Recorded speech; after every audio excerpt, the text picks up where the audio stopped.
Feliz tarde, maestras y maestros por la inclusión. Soy Ingrid Moreno y hago parte del equipo de educación y formación de la Fundación Saldarriaga Concha. Les pedimos disculpas, tuvimos algunos inconvenientes con la conectividad, pero estamos aquí para seguir con nuestro encuentro pedagógico para hablar sobre el plan individual de ajustes razonables. Hoy hablando sobre apoyos y ajustes. Así que bienvenidos todos nuevamente. Maestros por la Inclusión es una comunidad de aprendizaje donde directivos, estudiantes, maestros y cuidadores comparten experiencias pedagógicas. Le quiero dar la bienvenida a mi compañero Juan Camilo Selemín. Hola Juan Camilo, ¿cómo estás desde casa? Hola Ingrid y un afectuoso saludo para los casi 12.000 maestros por la inclusión de nuestra comunidad virtual. Es un gusto estar con ustedes nuevamente y muchas gracias por permitirnos este espacio y por estar presentes a través de este medio. Muchas gracias Juan, sí, somos casi 12.000 miembros en Maestros por la Inclusión. Maestros por la Inclusión también pertenece a la estrategia de Colombia Cuida Colombia a través de la educación que nos une. Paola, ¿cómo estás desde casa? Ingrid, buenas tardes y muy buenas tardes para todas las personas que se encuentran conectadas con nosotros.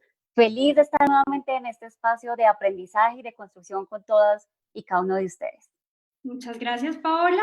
Y también desde casa, hoy también nos va a acompañar para hablar de apoyos y ajustes razonables, Lady Quintanilla. Hola, Lady. Hola Ingrid, bueno, buenas tardes para todos y todas. Es un gusto para mí estar compartiendo hoy de nuevo con todos ustedes.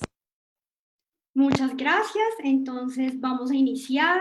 Tenemos unos acuerdos básicos, maestros, que en este momento ustedes pueden ver en esta presentación y tenemos 3 acuerdos principales. Hoy, como ya les había comentado, estamos hablando sobre apoyos y ajustes razonables.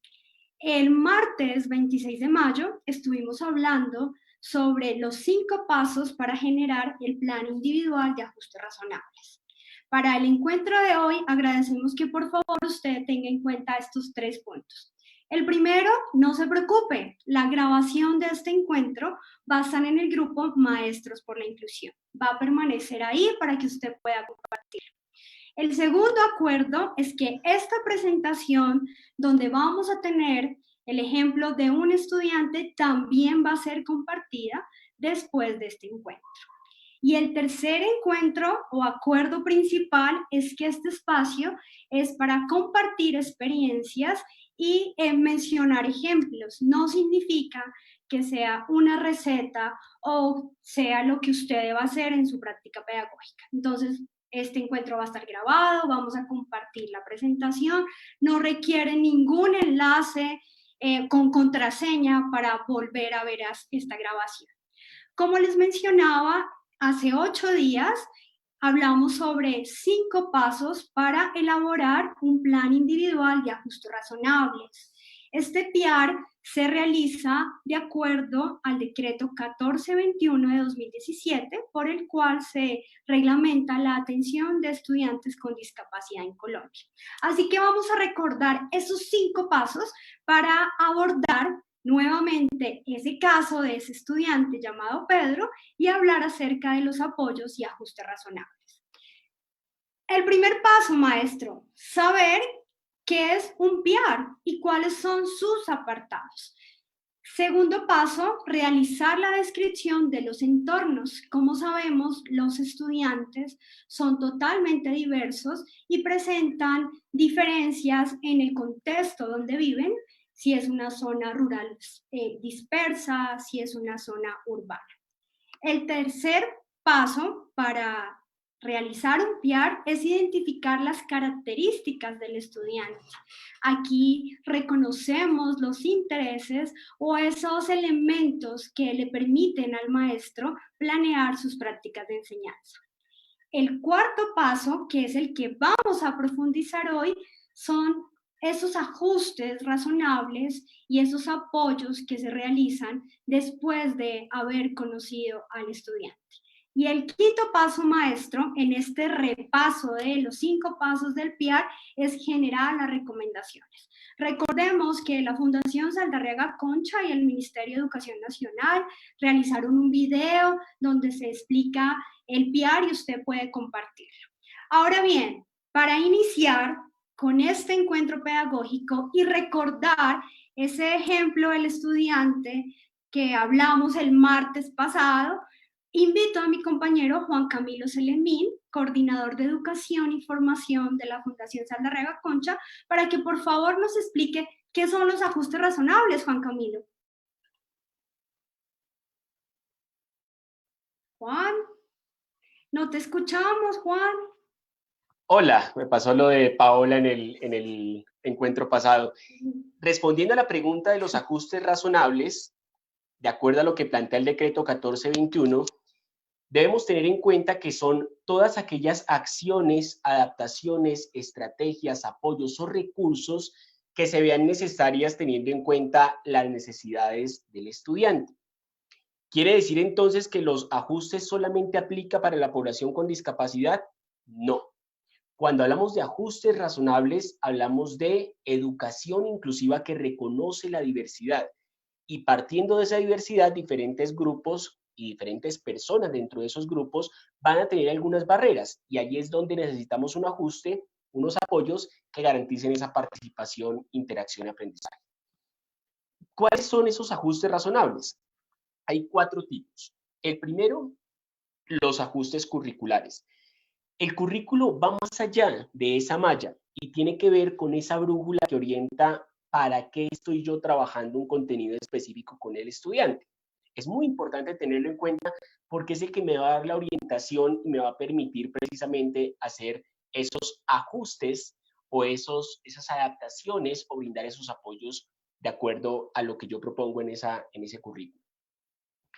Segundo, los ajustes metodológicos.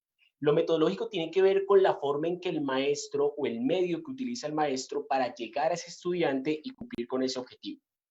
Y tercero, están los ajustes didácticos. Esos ajustes didácticos tienen que ver con el material que yo utilizo, los recursos de apoyo para garantizar esa participación. Y cuarto, los ajustes evaluativos, que son aquellas formas en que yo permito que el estudiante exprese lo aprendido y lo puedo evaluar en su aprendizaje. Vamos a ver un ejemplo muy rápido de cada uno, porque todo lo que ustedes nos han pedido siempre ha sido, bueno, muéstrenme con ejemplos, no quiero ver solamente lo que dice el decreto. Entonces, en la siguiente diapositiva vamos a ver un ejemplo de un ajuste curricular. Ese ajuste curricular sucedió en la zona rural de Buenaventura.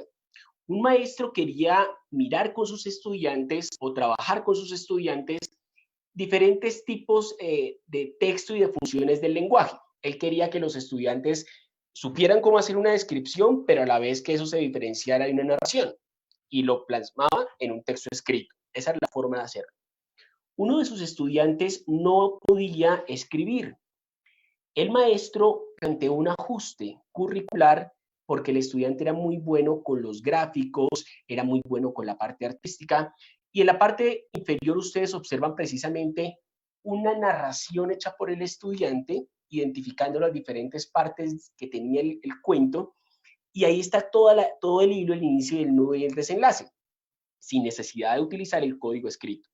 Y en la parte superior ustedes observan un dibujo que hizo ese estudiante cuando el maestro le pidió ya no que narrara, sino que describiera cómo era un día cuando no estudiaba con su familia. Y ese fue el dibujo. Allí el maestro, curricularmente hablando, ¿sí?, pudo comprobar que el estudiante entendía y diferenciaba las funciones del lenguaje y las plasmaba en un dibujo.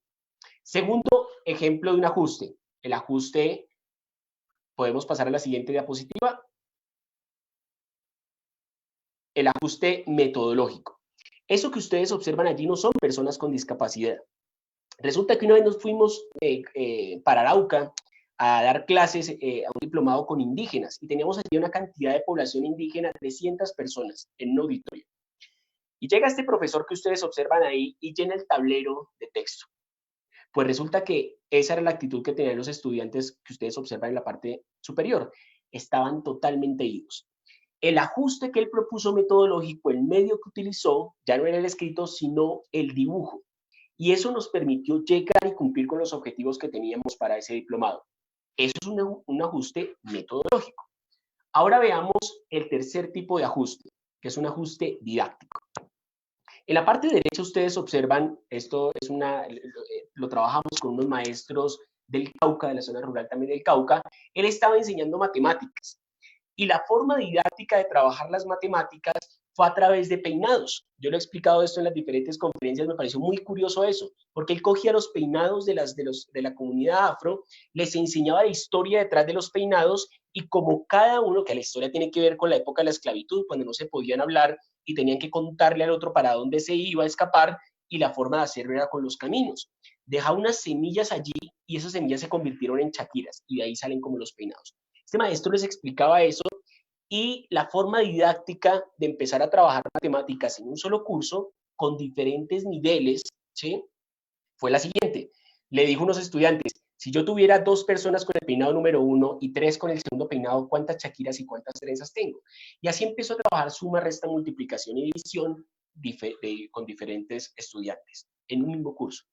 Y la imagen que ustedes observan ahí, a la parte izquierda, son unos números, pero tienen como unas esquinitas o ángulos.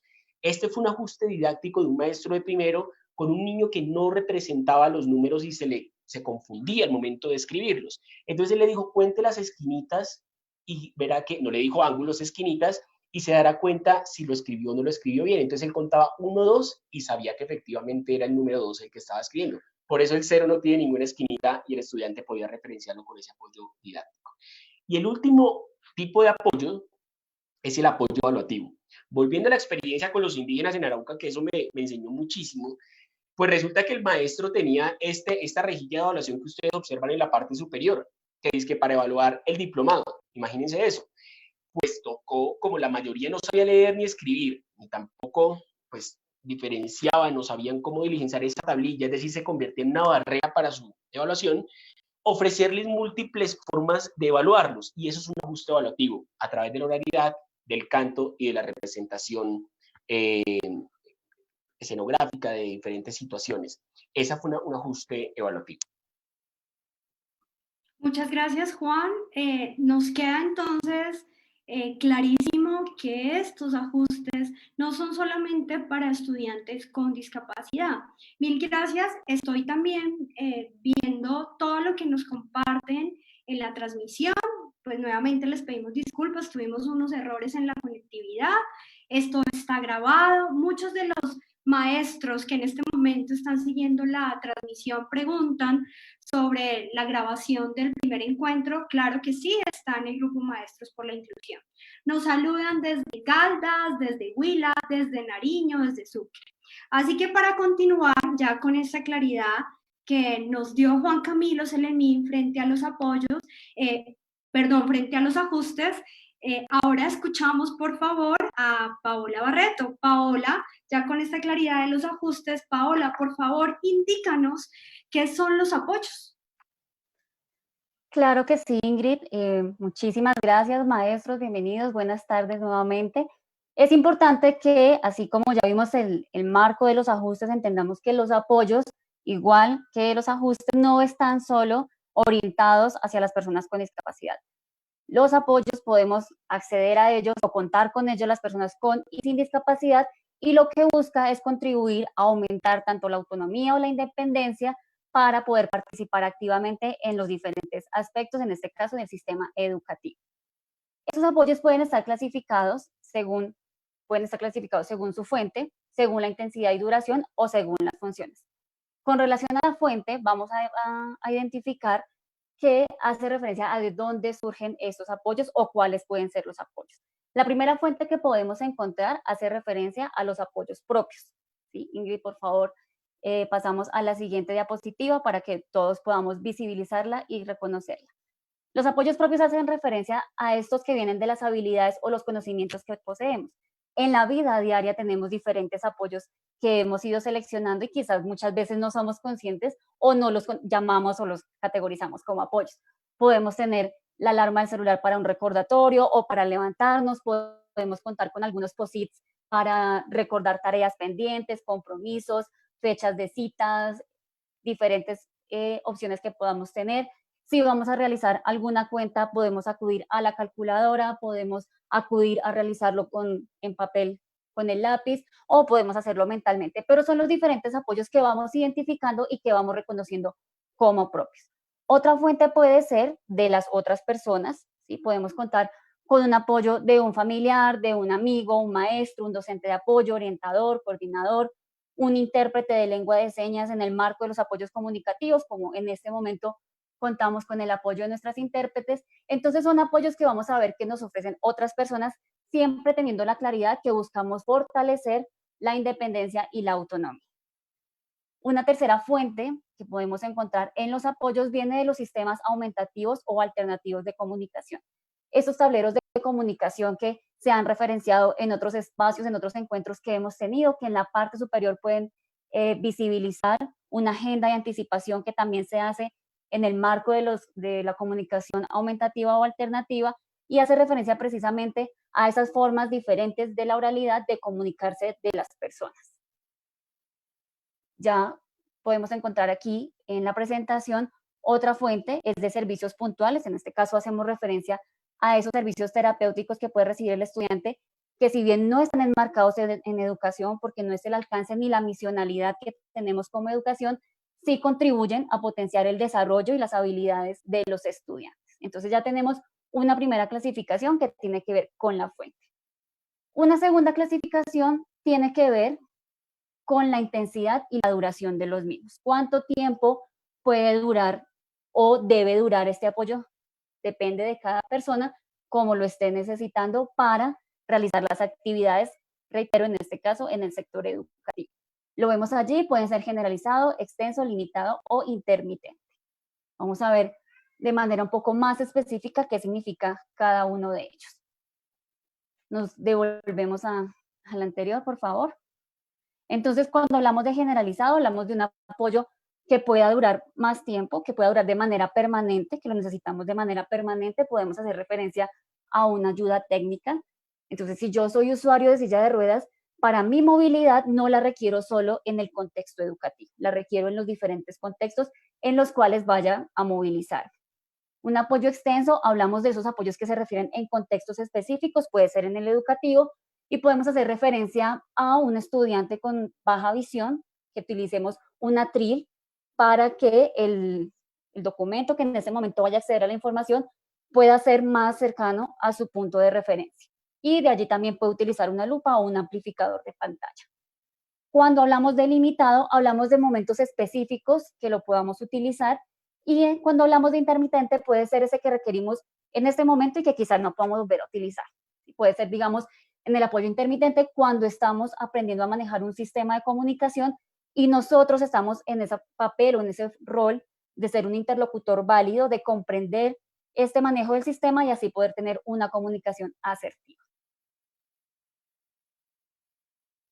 Ya por último, entonces encontramos las funciones que las hemos venido mencionando en el desarrollo de este concepto de apoyos, que tiene que ver con el acceso a la información, cómo accedemos a la información, cómo adquirimos conocimientos específicos, cómo también nos ayuda a través del aprendizaje de rutinas, una regulación del comportamiento y un acompañamiento o apoyo especializado o un apoyo adecuado.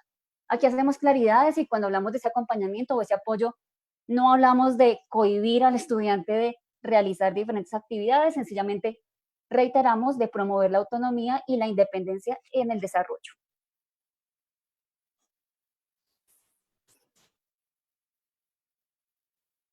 Entonces aquí ya vemos un poco los ejemplos que estábamos referenciando.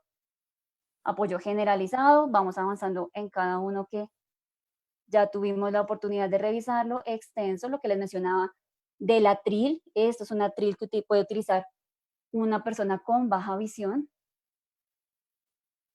Limitado, vemos allí en la parte superior se presenta un esquema que puede ser una agenda de anticipación o en este caso de manejo de rutinas en el marco de la comunicación aumentativa y alternativa.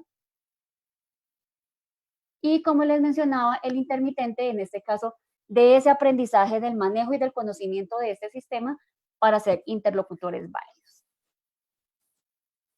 Muchas gracias, Paola, por esta explicación de la clasificación, de las funciones, de los apoyos. Y leyendo a los maestros, estamos cerca de 1.477 maestros por la inclusión en este encuentro pedagógico. Y una claridad que nos hace un maestro, y es hacer ese énfasis en que los ajustes y los apoyos no son solo exclusivos para estudiantes con discapacidad.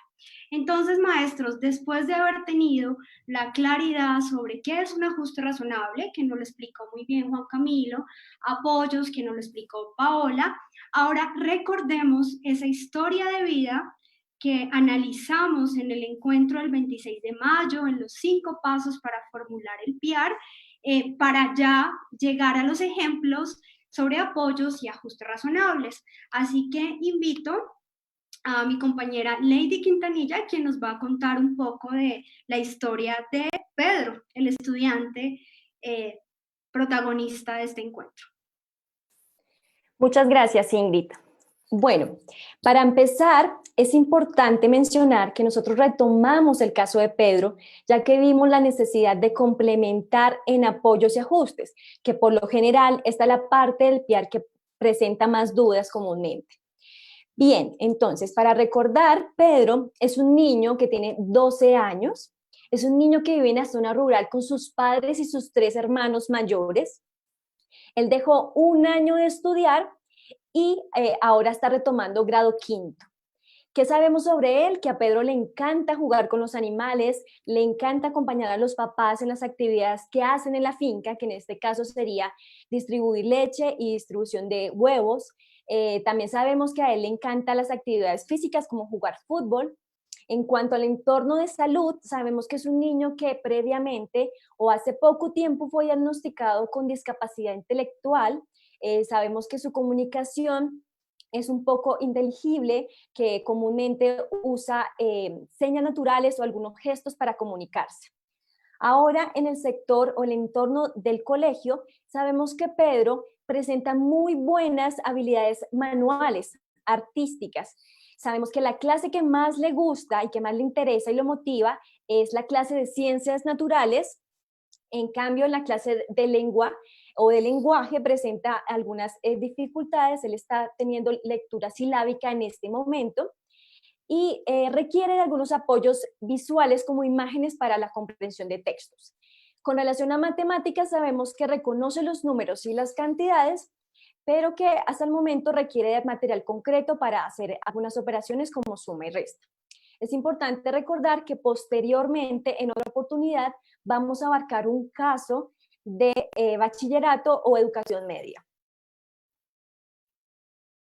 Gracias, Lady, con esta claridad de recopilar esa historia de vida de Pedro, un estudiante que podemos tener cualquiera de nosotros de una zona rural.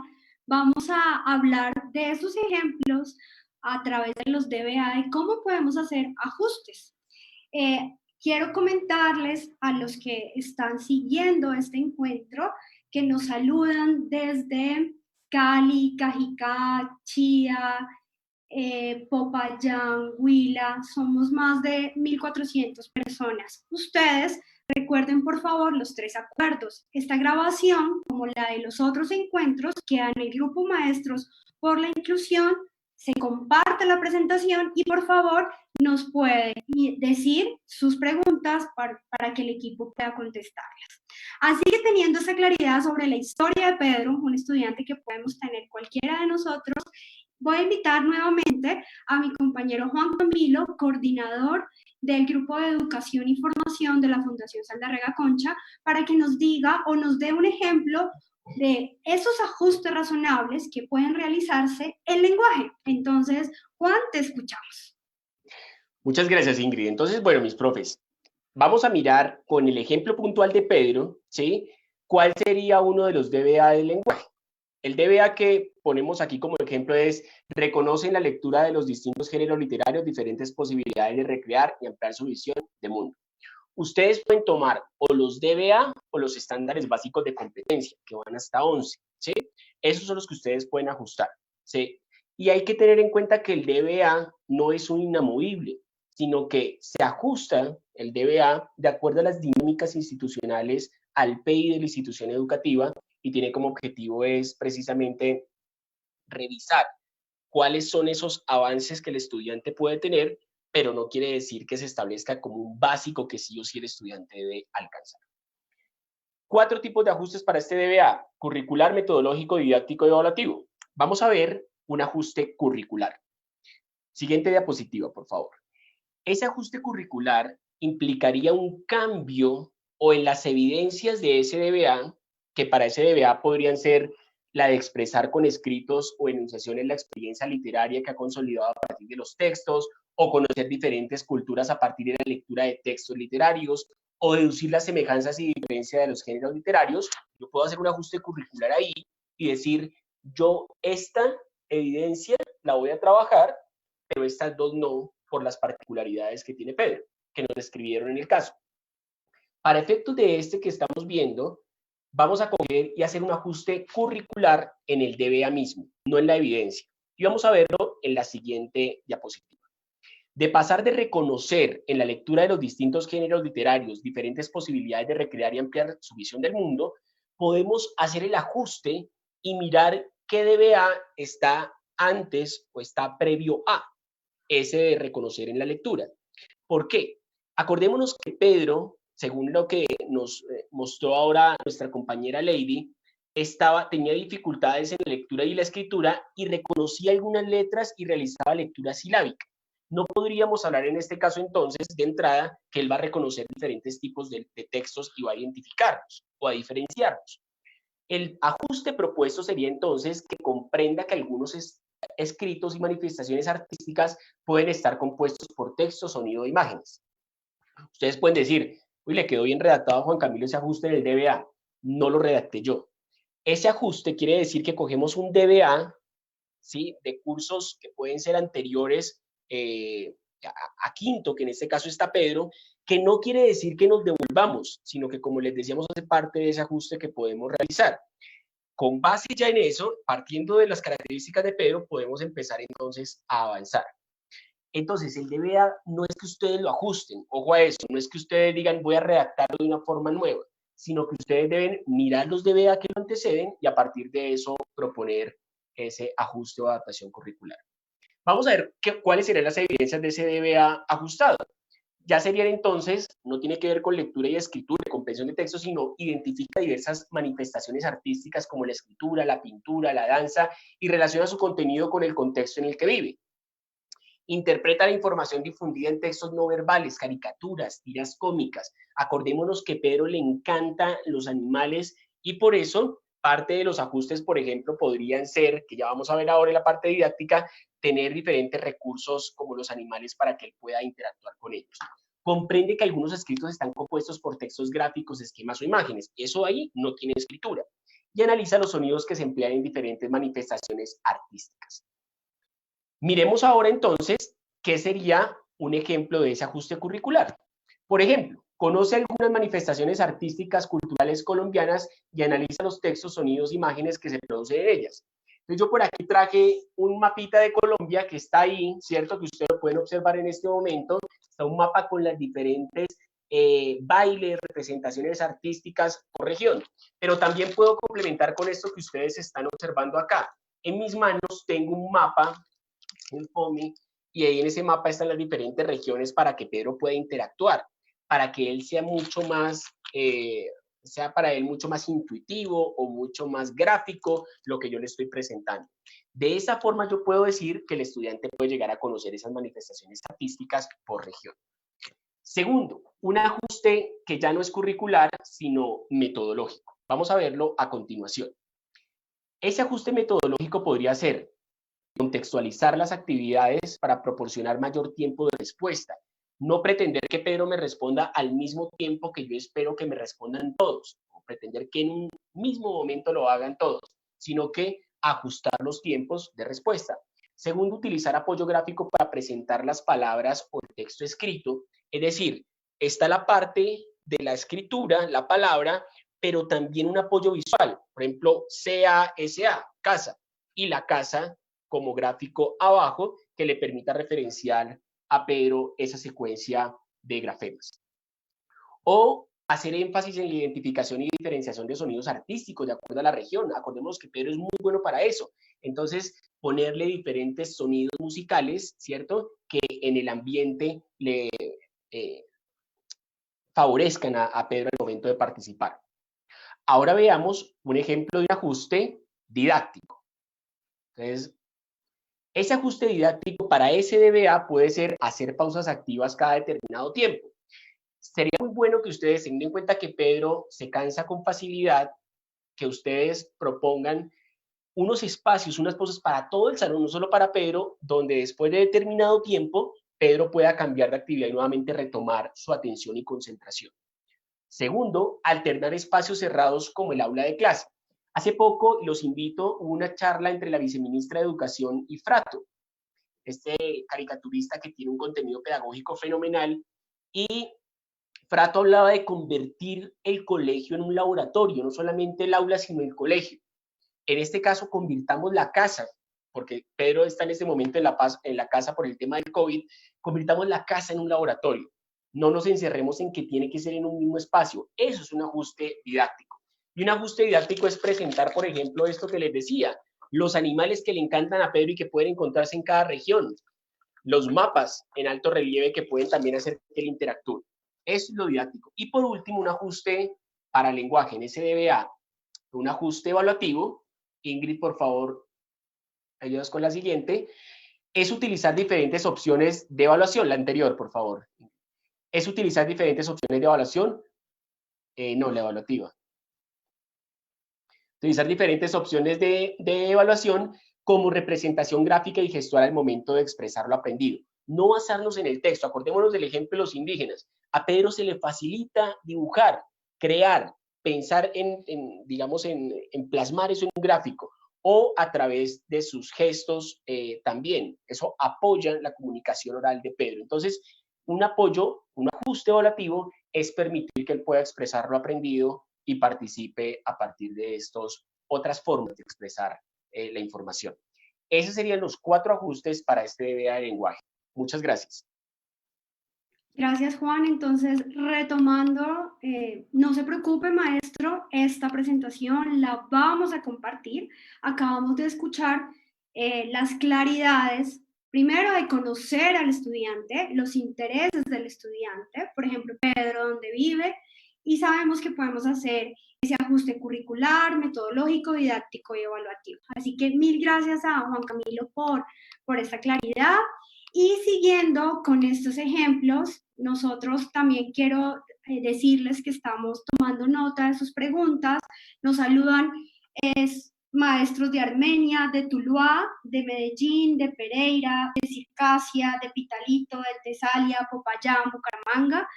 Recuerde que este encuentro va a ser grabado.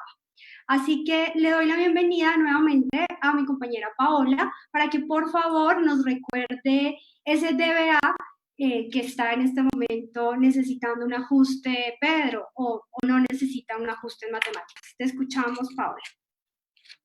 Bueno, Ingrid, muchísimas gracias.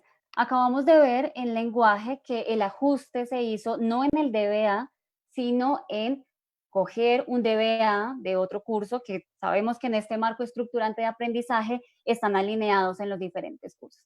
En este caso, entonces, podemos observar en matemáticas que el DBA que vamos a abordar sí es de grado quinto, pero el ajuste lo vamos a hacer dentro del marco de las evidencias. Vamos a presentar ajustes igualmente curriculares, didácticos, metodológicos y evaluativos.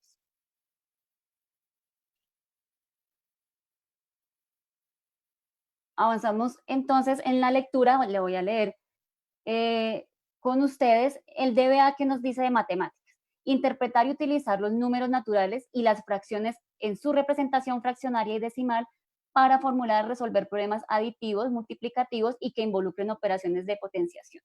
Ya hemos conocido a Pedro progresivamente, ya sabemos que conoce los números naturales y que realiza algunas operaciones de suma y resta, pero con apoyo concreto. Allí están cada una de las 4 evidencias que nos demarca este DBA, y lo que les decía es, en este sí vamos a dejar nuestro DBA de quinto, dando esa claridad que ya están en algunas de las preguntas en el chat, puede ser un DBA de otro curso o en este caso, que vamos a dejar el de quinto, realizar algunos ajustes en el marco de las evidencias. ¿Cuál puede ser el primer ajuste que se ha evidenciado quizás en las barreras al dialogar con la docente? Decir, como el DBA nos orienta la estructuración de nuestro currículo y es ese ejercicio que hacemos en semana institucional, en la planeación que realizamos dijimos, este DBA, aunque lo vamos a realizar durante el año, durante ese primer periodo vamos a realizar las 3 primeras evidencias, ¿sí? Revisando y conociendo a Pedro, sus habilidades, capacidades y sus necesidades de apoyo y las barreras que hemos identificado, decimos, la primera barrera es del currículo, cuando decimos que las vamos a ver todas en un periodo y decimos, bueno, con Pedro vamos a identificar las que están relacionadas con 2 de las evidencias de aprendizaje en las cuales hemos planteado nuestras acciones pedagógicas. Una de ellas, entonces, hablamos de identifica y utiliza los números naturales, que ya sabemos que los conoce, asociados con un contexto para solucionar problemas. ¿Qué contexto podemos identificar? El contexto sabemos que él vive con sus papás en una finca, sabemos que trabajan en la producción y venta de huevos y de leche, entonces ya vamos a ver cómo podemos relacionar esto con este ejercicio, articulado con lo que comentaba Juan, de cómo articular a las familias y cómo trabajar con ellas de manera conjunta. El segundo ajuste que podemos plantear dentro de estas evidencias ya referenciadas dice identifica o representa números fraccionarios en forma sencilla o a través de objetos concretos o reales. ¿Qué nos pide el DBA? Que quizá ya operaciones entre los mismos, pero con Pedro vamos a empezar, o ya estamos reconociendo que él puede identificar de manera concreta cuánto puede ser un cuarto, cuánto puede ser un medio, 3/8, pero de manera concreta, y vamos a ir avanzando progresivamente en la representación numérica o gráfica. Y la tercera dice, identifica esos números decimales sencillos y establece comparación entre mayor y menor a través de gráficos, donde hay más, donde hay menos cantidad, según lo que estemos expresando. Este sería un primer ajuste curricular que podríamos hacer en el marco de las evidencias de aprendizaje. Seguidamente vamos a mirar entonces cuál podría ser un ajuste metodológico articulado con lo que hemos hablado de los principios del diseño universal para el aprendizaje. Presentemos esa información a través de gráficos y elementos concretos que representen cantidades, ¿sí? No solo el número, las fracciones quizás, sino que también esta tenga una representación gráfica, de manera que ya hemos evidenciado, a Pedro se le facilita, pero en el marco del diseño universal para el aprendizaje, todos los estudiantes también están referenciando esta metodología. Segundo ajuste metodológico que podemos hacer, organizar grupos pequeños, lo hablábamos también en nuestra intervención anterior, en nuestro encuentro anterior, que decíamos armemos estos grupos para fortalecer el aprendizaje colaborativo, todo el trabajo cooperativo y demás. ¿Qué podemos hacer también en estos grupos? Decir, para trabajar estos fraccionarios, vamos a hacer grupos de 8 personas, cuántas mujeres, cuántos hombres, eso cuántas partes son de ese número total, son 3/8, son 2/8, ¿cierto? Porque hemos dicho grupos de 8 personas. ¿Cuántas letras tiene el nombre de cada uno? ¿Quién tiene más? ¿Quién tiene menos? Organicémonos por las mismas y así mismo jugar en este ejercicio de organización en el cual todos estarían participando. Ya como un ajuste didáctico, entonces vamos a encontrar pudimos quizás encontrar una barrera y decir, es que casi no contamos con material concreto o este está asignado para unos cursos específicos o está en una parte específica donde quizás se me dificulta acceder con facilidad. Decimos, bueno, pues primero revisemos esas gestiones que debemos hacer a nivel institucional para acceder a este material. Segundo, ustedes pueden ver en la imagen unas cubetas de huevos. Aquí es donde articulamos con la familia, decimos, bueno, elaboremos material concreto con la familia que nos permita en este caso hacer representación de cantidades, de fraccionarios, con material de la casa que es útil para Pedro, que es conocido para Pedro y que pueden utilizar todos sus compañeros. Y las guías de trabajo que podamos utilizar igualmente cuenten con ese apoyo visual para identificar cantidades y fraccionarios. Un último ajuste, entonces encontramos el ajuste evaluativo. Sabemos que la evaluación es un proceso, no es solo como la que hacemos al final de cierre de periodo, entonces decimos, durante ese proceso promovamos la participación de Pedro a través de preguntas e instrucciones sencillas. Ya nos han dicho un poco que Pedro a la hora de hablar de pronto se le dificulta un poco, no es tan inteligible su lenguaje verbal, pero él se apoya de las señas naturales, podemos buscar de los apoyos que teníamos un apoyo a través de un sistema de comunicación donde pongamos imágenes concretas de las cuales se pueda apoyar señalando y asimismo producir, elicitar o facilitar esta producción del lenguaje. Otro que podemos hacer es permitir ese uso material concreto en el momento de la evaluación. Es decir, no solo vamos a usar el material en las actividades, sino en el momento de la evaluación también vamos a permitir el uso de estos materiales. Realizar lectura en voz alta de las preguntas o lectura compartida para que él sepa cuál es el desarrollo que debe hacer y, por supuesto, que la evaluación cuente con los ajustes que ya hemos planteado para Pedro.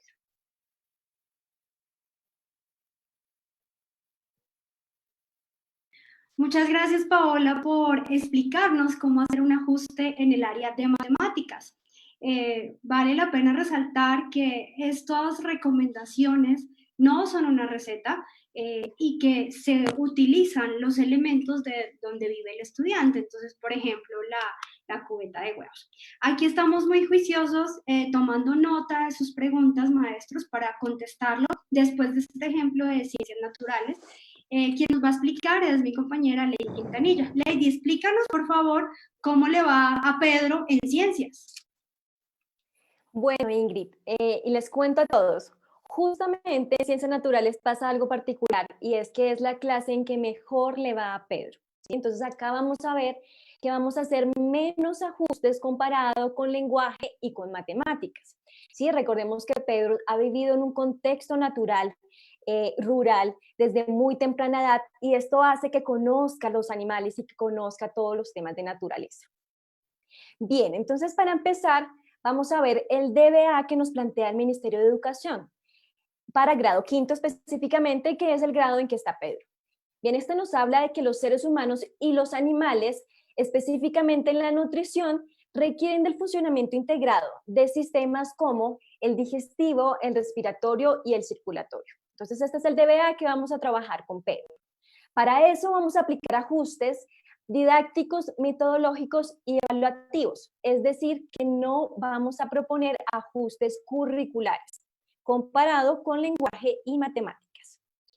Bien, para conocer un poco entonces lo que son las evidencias que nos propone el Ministerio de Educación, vemos que estas, primero, requerimos que Pedro nos explique cómo es el camino que sigue en los alimentos que ingresan al cuerpo humano, ¿sí? Por qué órganos pasan y qué funcionamiento tienen estos órganos. Después, otra evidencia que nos propone el Ministerio es que se relacionen las características del sistema digestivo con ciertos organismos de animales. Por ejemplo, nosotros conocemos que la vaca tiene 4 estómagos comparado o diferente que el ser humano. Entonces, es esa relación entre el organismo y los órganos que presenta. Otra evidencia que tenemos es explicar por qué cuando nosotros hacemos ejercicio, como correr, como saltar y demás, pues aumenta nuestra frecuencia cardíaca o respiratoria. Y por último encontramos la última evidencia que nos habla sobre todo lo que tiene que ver con los pulmones y nuestra respiración, ingreso de aire y demás. Bien, entonces estas son las evidencias que extraemos de los DBA propuestos por el Ministerio. Ahora vamos a conocer cuáles son los ajustes curriculares que en este caso, como les decía, no lo vamos a hacer.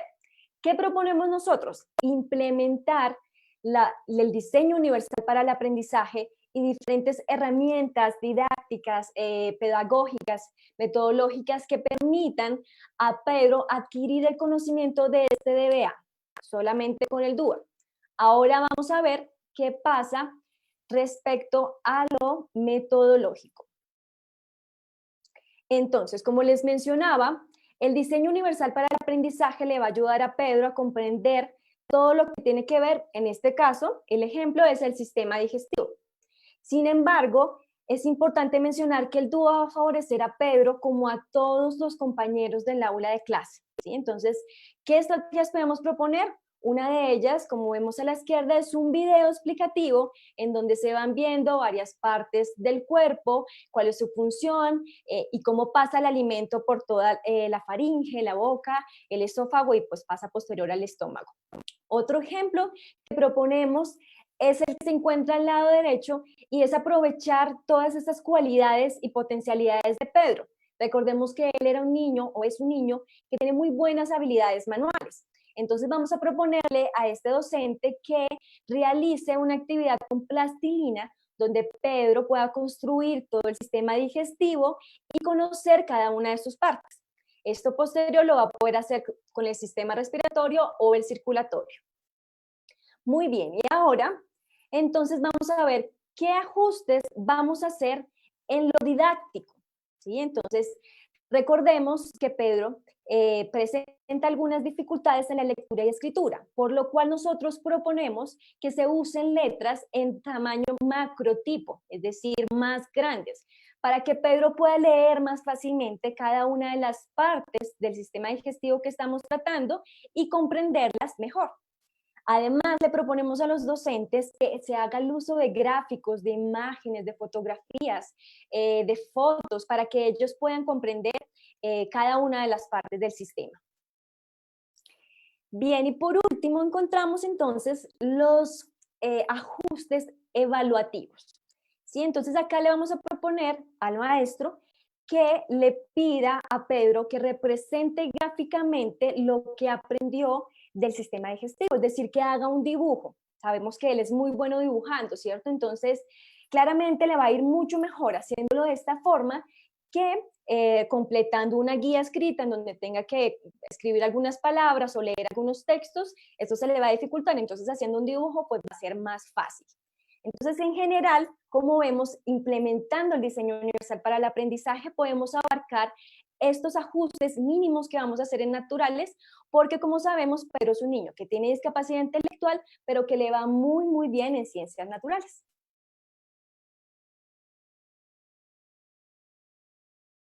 Gracias, Lady. De hecho, tenemos ya varias preguntas. Tenemos a 1.600 maestros conectados a esta transmisión. Por favor, recuerden, la grabación queda en Maestros por la Inclusión. La presentación se comparte como se ha realizado en las anteriores semanas. Es normal si la ve a veces un poco borrosa, son cosas de la colectividad. Y tercero, no estamos dando una receta, solamente estamos compartiendo algunos ejemplos. Nos interesa también conocer sus experiencias frente a la formulación de ajustes y apoyos en la mirada del piano. Así que vamos a iniciar con esta ronda de preguntas, tenemos mucho, y vamos a iniciar con una pregunta del maestro, ya le estoy buscando acá, es el maestro Arnaz Leifaco, perdón si no lo estoy pronunciando bien, maestro, y la pregunta nos la va a contestar nuestro coordinador de educación y formación de la Fundación Saldarriaga Concha, Juan Camilo, que también tiene una experiencia muy interesante. La pregunta es, ¿cómo hacer los ajustes para un estudiante de primaria sordo y que no tiene apoyo de lengua de señas? Es la pregunta del maestro. Juan, te escuchamos. Bueno, maestro, muchas gracias por estar tan pendiente. El caso de la población sorda, para el caso de la población sorda hay que tener en cuenta, y es que además de tener el tema de discapacidad por la limitación auditiva, también hay una doble condición, y es que hace parte de un grupo lingüístico minoritario. Por lo tanto, hay estrategias puntuales que el Ministerio de Educación ha sacado que responden a las necesidades y particularidades de la población sorda. Irme con una respuesta corta frente a esa pregunta me parece que dejaría por fuera muchas cosas, precisamente porque hay muchas particularidades o detalles que hay que tener en cuenta con esta población. Por lo tanto, digamos que podríamos hacer una sesión, de hecho, donde trabajemos algo que el Ministerio de Educación Nacional ha insistido, y es el fortalecimiento del bilingüismo, hablar de fortalecimiento del bilingüismo, donde el español lectoescrito pase a ser la segunda lengua y la lengua de señas sea también una herramienta, un medio, perdón, para llegar al estudiante. Entonces, maestro, respondiendo puntualmente a su pregunta. 1. ¿Existe el centro de relevo para que en este momento, si usted tiene la posibilidad de estar con un estudiante sordo que está en casa, pueda enviarle, transmitirle la información, las preguntas y demás a través, por ejemplo, del WhatsApp, donde usted manda un video al centro de relevo en español y ellos en señas le hacen al estudiante llegar la información y viceversa? Y segundo, es importante que para hablar del PIAR en la población sorda, pues se tome en cuenta esa digamos que ese adicional, que es el fortalecimiento del español lectoescrito.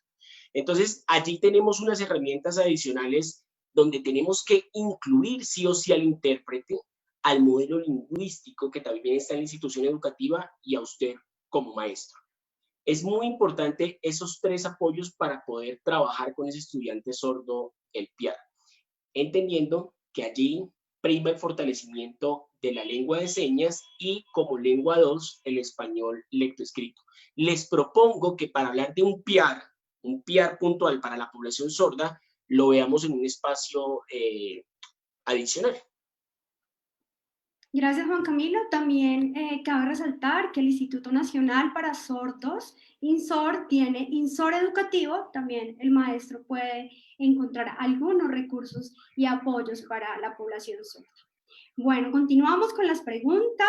La pregunta de la maestra María Teresa Arcos dice, ¿cuál es la sugerencia? Esta la va a contestar mi compañera Paola Barreto. La profe Teresa Arcos pregunta, ¿cuál es la sugerencia para que el docente dé una clase con 3 niños que requieren ajustes particulares junto con un grupo grande de niños que están trabajando sin ajustes?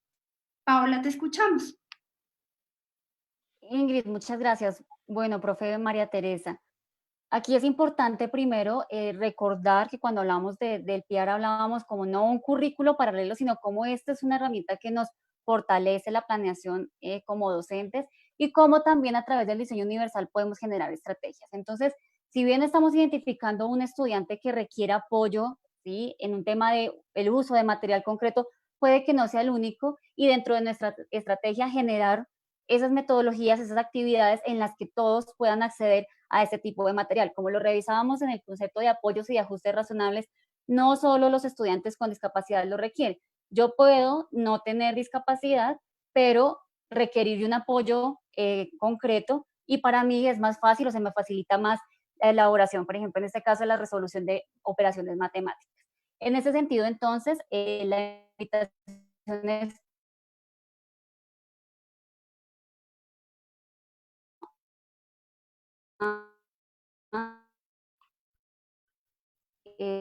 identificar en la pedagógica, revisando los ajustes que estoy dando, sin, digamos, llegar a decir que con todos vamos a trabajar de la misma manera, porque no estaríamos trabajando entonces ese plan individual, ¿sí? Los ajustes pueden estar planteados para él en términos de objetivos y metas de aprendizaje, pero en términos de metodología podemos estar innovando, generando prácticas innovadoras, teniendo en cuenta los principios del DUA, teniendo en cuenta esa planeación que estamos ajustando precisamente con lo que hemos identificado a nuestros estudiantes y así permitir que todos puedan participar. Muchas gracias, Paola. Importante mencionar el diseño universal para el aprendizaje DUA como ese enfoque que nos permite pues, incluir a todos los estudiantes con y sin discapacidad. DUA también nos invita a innovar en las prácticas de enseñanza, también en la evaluación. Gracias.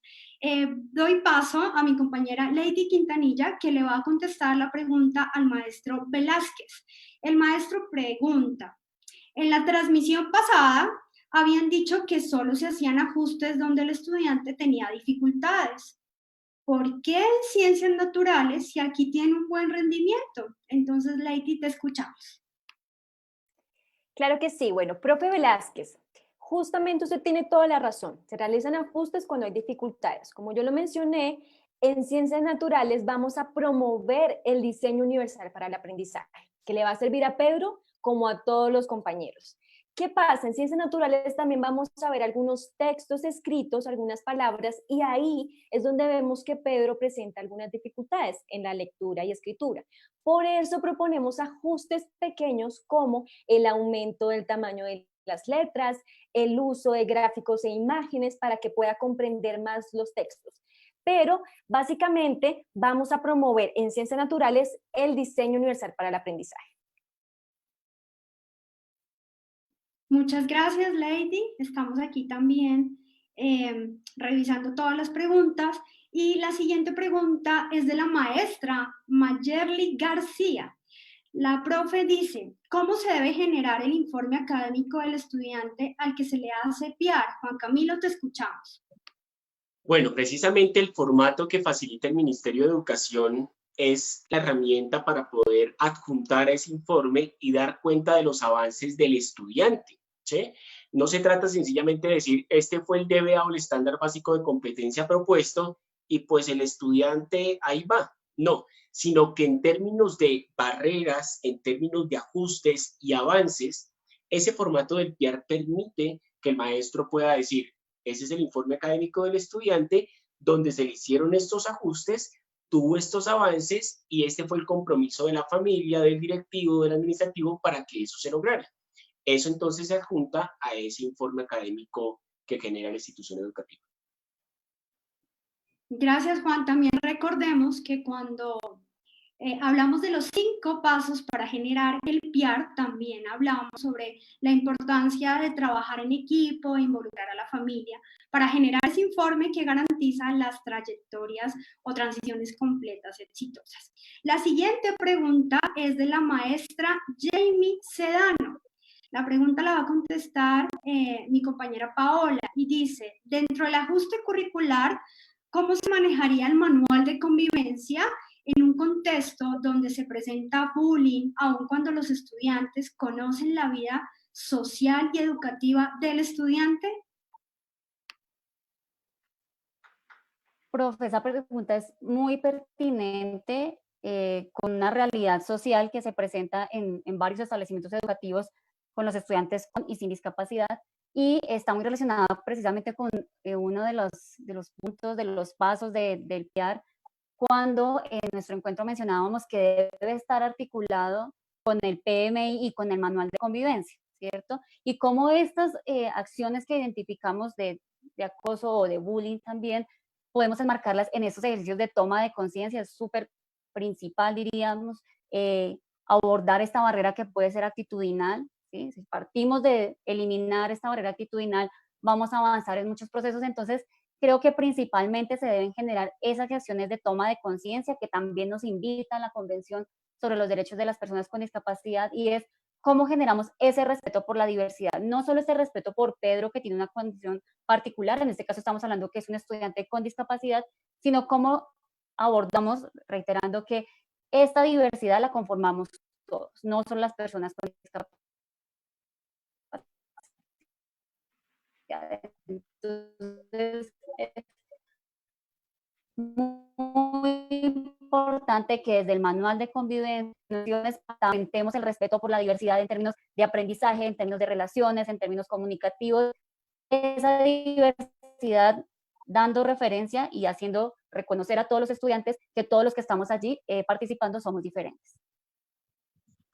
Gracias, Paola. Tuvimos una interferencia, pero importante rescatar reconocer y valorar las diferencias del estudiante, y que hace parte de las culturas inclusivas, la toma de conciencia que menciona la Convención de los Derechos de las Personas con Discapacidad. Vamos a seguir con la pregunta del maestro Linaje Real, y dice, a Pedro nos la va a ayudar a contestar Lady. A Pedro, ¿cómo se le realizarían los ajustes razonables en educación física? Bueno, esta pregunta es particular y está muy interesante. ¿Qué pasa? En educación física, según el caso que nosotros describimos de Pedro, no va a tener ninguna dificultad, le va a ir muy bien porque a Pedro le gusta mucho correr, le gusta jugar fútbol, en el descanso veíamos que interactuaba muchísimo, entonces claramente no va a presentar dificultades. ¿Qué propuesta nosotros podríamos dar? Que haya un trabajo colaborativo, ¿sí? Que se acompañen sus compañeros para el desarrollo de las actividades que se propone, pero seguramente va a ser exitoso el desempeño de Pedro en esta clase. Muchas gracias, Lady. Igual esos ajustes en algún momento todos los estudiantes con y sin discapacidad los hemos necesitado. También es un imaginario en que estamos trabajando en la comunidad educativa. La siguiente pregunta me gusta mucho, la va a responder Juan Camilo, coordinador del equipo de educación y formación de la Fundación Saldarriaga Concha. Y la pregunta es, Juan, ¿cómo podemos hacer ajustes en la evaluación teniendo en cuenta, por ejemplo, esas barreras o esas dificultades que presenta Pedro? Bueno, aquí hay que tener en cuenta lo que iniciamos hablando cuando abrimos este espacio, y es el ajuste en el currículo, que es esa brújula, ese norte, digamos, que le dice el maestro, qué es lo que pretende, qué objetivo pretende cumplir con eso que está enseñando, trabajando con el estudiante, es clave al momento de terminar la evaluación. No podríamos evaluar, por ejemplo, si el estudiante hace o no unas letras, ¿cierto? Un texto escrito, cuando el objetivo que nosotros estamos trabajando es el reconocimiento de las funciones del lenguaje. Ahí el código escrito se convierte en el medio para poder demostrar esto, pero no es el objetivo mismo en ese sentido, en esa partecita de lo que yo pretendo lograr como maestro. Entonces, si yo digo, no, dentro de mi evaluación él tiene que aprender a escribir y mostrarme eso que él aprendió de manera escrita, pues estamos hablando entonces de que yo pongo una barrera en el DBA que tiene que ver con las funciones de texto por un tema que tiene que ver con la forma en que yo expreso eso que estoy diciendo. Es clave entonces para hablar de flexibilización en la evaluación, queridos maestros, definir desde la parte de la planeación curricular cuáles son esos objetivos.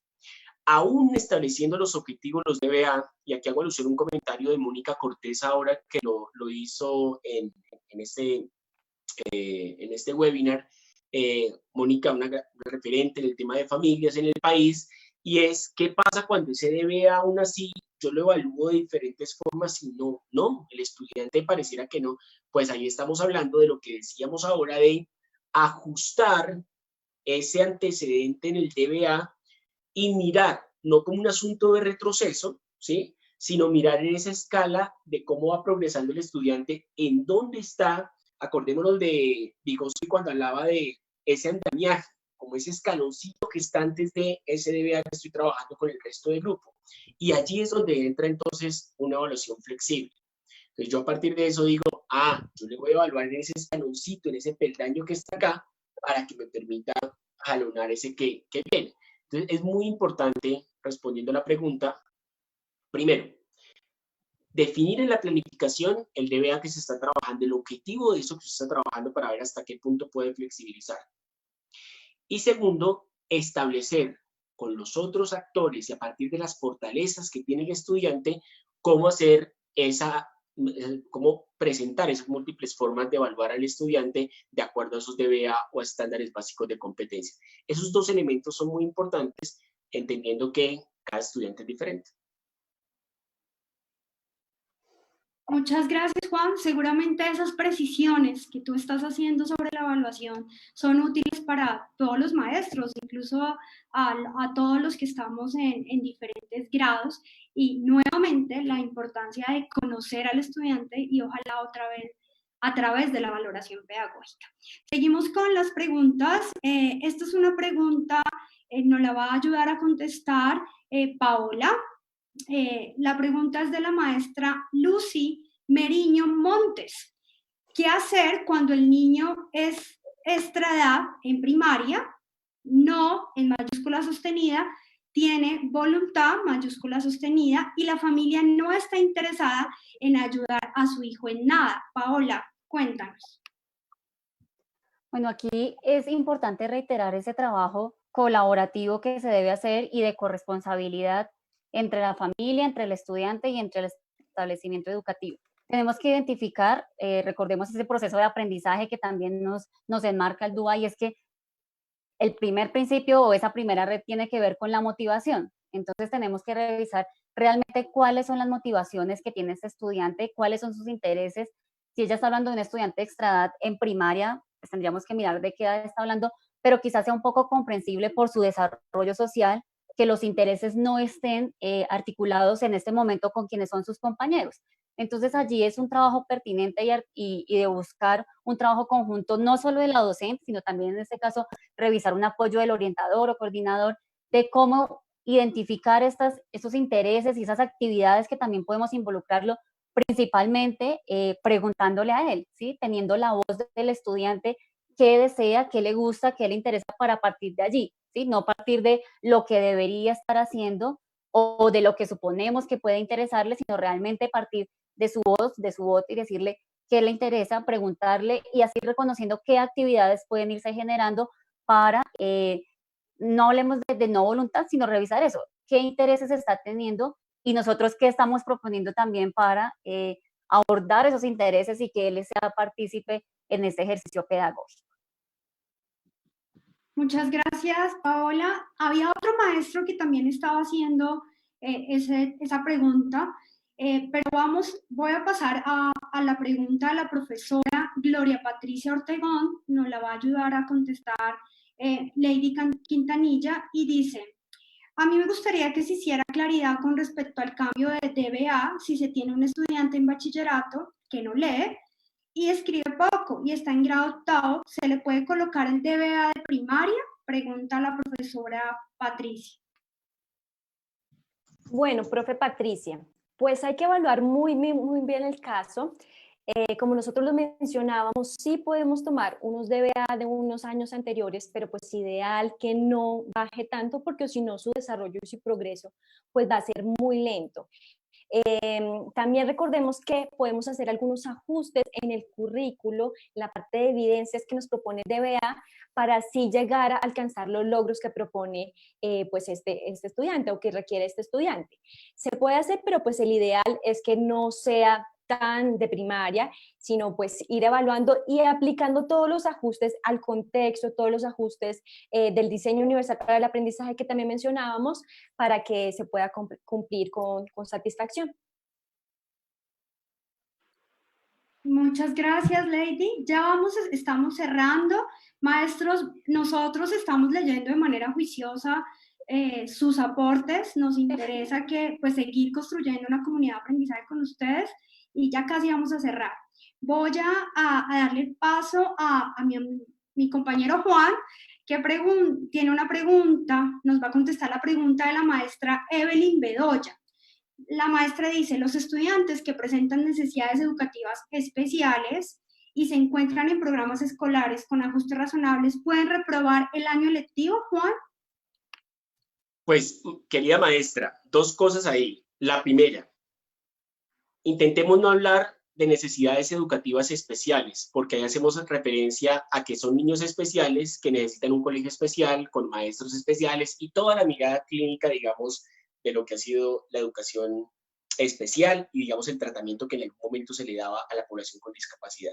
Hablemos de barreras para el aprendizaje.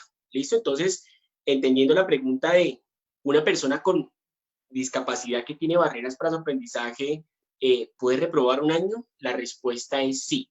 Tener discapacidad no exime al estudiante de unos avances que usted proponga en ese PIAR. Para eso se hace la flexibilización y los ajustes razonables. Es decir, hablar de un estudiante con discapacidad no quiere decir que porque tenga la discapacidad se le va a pasar de manera automática de año a año. Tienen que existir unos compromisos y unas claridades en ese PIAR. Por eso la importancia de esa herramienta, porque es la que les va a permitir decir a ustedes: mire, aquí estaba el estudiante, este fue el ajuste, este fue el avance. No es que yo le esté pasando porque sí.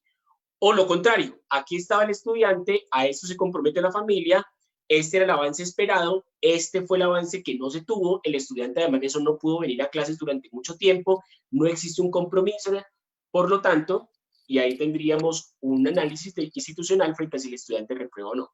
Lo que no puede pasar, para cerrar aquí mi intervención, es que tengamos estudiantes que repiten 3 o 4 años porque el estudiante no aprendió a leer ni a escribir. Entonces el maestro dice: no, es que eso es fundamental para que el estudiante pase de primero a segundo o de segundo a tercero. Eso es lo que no podría pasar, querida maestra. Muchas gracias, ya estamos cerrando, y esta pregunta nos la va a ayudar a contestar Paola. Paola, en este momento estamos con 1.300 maestros, y la pregunta, Paola, es del maestro John Muñoz. ¿Qué hacer cuando en el aula es multigrado, se tiene 2 estudiantes con síndrome de Down y síndrome de Cabot? Los aprendizajes son básicos, los niños se encuentran en nuestra edad, se deben promover. Si esto implica pasar a secundaria, ¿es un riesgo para ella? ¿Cómo hacer esas orientaciones, Paola, en multigrado? Bueno, profe, ahí partir y dar algunas claridades. Nosotros no podemos dar orientaciones frente a qué hacer con un estudiante con uno u otro diagnóstico, ¿sí? Aquí reiteramos, Por eso hablamos del plan individual de ajustes razonables, no hablamos de un plan para un curso o para un diagnóstico, sino hablamos precisamente para cada estudiante, y la promoción, los ajustes que se deban realizar, precisamente se realizan conociendo a cada uno de los estudiantes, ¿sí? Ya en sí trabajar en un aula multigrado ya nos orienta a tener diferentes ajustes, a llevar un aprendizaje bastante significativo. Creo que allí se promueve muchísimo esto, teniendo en cuenta que tenemos diferentes niveles y diferentes cursos y tenemos la oportunidad de ver diferentes aprendizajes. Entonces allí lo que podemos orientar es, uno, que lo hemos venido reiterando, es conocer al estudiante, no hablar si con uno u otro diagnóstico puede pasar a otro nivel, puede ser promovido o no, sino dependiendo de los ajustes que hayamos realizado, como lo acaba de mencionar Juan Camilo, sencillamente vamos trabajando sobre los ajustes que identificamos que cada estudiante debe tener. Entonces, las orientaciones son realizar los ajustes en este plan individual y frente al mismo revisar la promoción que se deba tener, conociendo al estudiante no por su diagnóstico, sino por sus capacidades, habilidades, también por sus necesidades de apoyo y teniendo en claro esas barreras que hemos identificado y que progresivamente trabajamos para disminuirlas o eliminarlas. Muchas gracias, Paola. Ya esta es la última pregunta para cerrar con este encuentro pedagógico. Recuerde que la presentación se va a compartir, queda la grabación de este encuentro y la pregunta es de la maestra Claudia Liliana Mendoza. ¿Se puede elaborar DUA o PIAR sin tener el diagnóstico profesional de salud, sin contar el docente de apoyo? Lady, te escuchamos.